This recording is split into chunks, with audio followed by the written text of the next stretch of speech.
স্বাস্থ্য মন্ত্রণালয় স্পষ্ট কোনো সিদ্ধান্ত না দেয়ায় আন্দোলন চালিয়ে যাওয়ার ঘোষণা দিয়েছেন ঢাকা মেডিকেল কলেজের আন্দোলনরত শিক্ষার্থীরা। দ্রুত দাবি বাস্তবায়ন না হলে ক্লাসে না ফেরার ঘোষণা দেন তারা।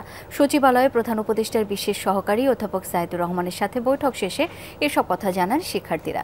বলেন, শিক্ষার্থীদের দাবির সাথে স্বাস্থ্য মন্ত্রণালয় একমত হলেও স্পষ্ট রোডম্যাপ দেয়া হয়নি। যমুনা স্মার্ট রেফ্রিজারেটর, স্মার্ট লাইফে স্মার্ট রেফ্রিজারেটর।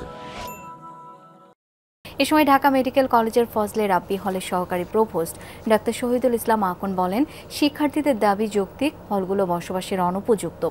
নতুন বাসা ভাড়া করে বা সরকারি কোনো ভবনে ব্যবস্থা করার জন্য বলা হয়েছে। সবার সিদ্ধান্তের ভিত্তিতে সমস্যার সমাধান হওয়া জরুরি বলে মনে করেন সহকারী প্রভোস্ট। আলোচনা হয়েছে, কিন্তু এখনো যেহেতু আমরা ক্লিয়ার রোডম্যাপ পাইনি এবং ক্লিয়ার ইনস্ট্রাকশন পাইনি কিভাবে কি হচ্ছে, সেহেতু আমরা এখনো ক্লাসে ফিরছি না। কিন্তু আমাদের যাতে একাডেমিক কার্যক্রম ব্যাহত না হয়, আমরা চাই দ্রুত এটা সমাধান হোক এবং আমরা দ্রুত ক্লাসে ফিরতে চাই এবং আমাদের এই নতুন যে আবাসন এবং বিকল্প আবাসন, এটার একটা দ্রুত ব্যবস্থা চাই। ছাত্রদের এই দাবির সাথে আসি, সবাই আমরা আসি। অচিরেই ঢাকা মেডিকেল কলেজ যেন তার ক্লাস শুরু করতে পারে। ইমিডিয়েট যে বাসস্থান দরকার সেটা হয়, একাডেমিক ভবন হয় এবং ভবিষ্যতে লং টার্ম যে তার সকল ছাত্রাবাস ভেঙে নতুন ছাত্রাবাস করতে হবে, সেটা যেন ধাপে ধাপে হয়।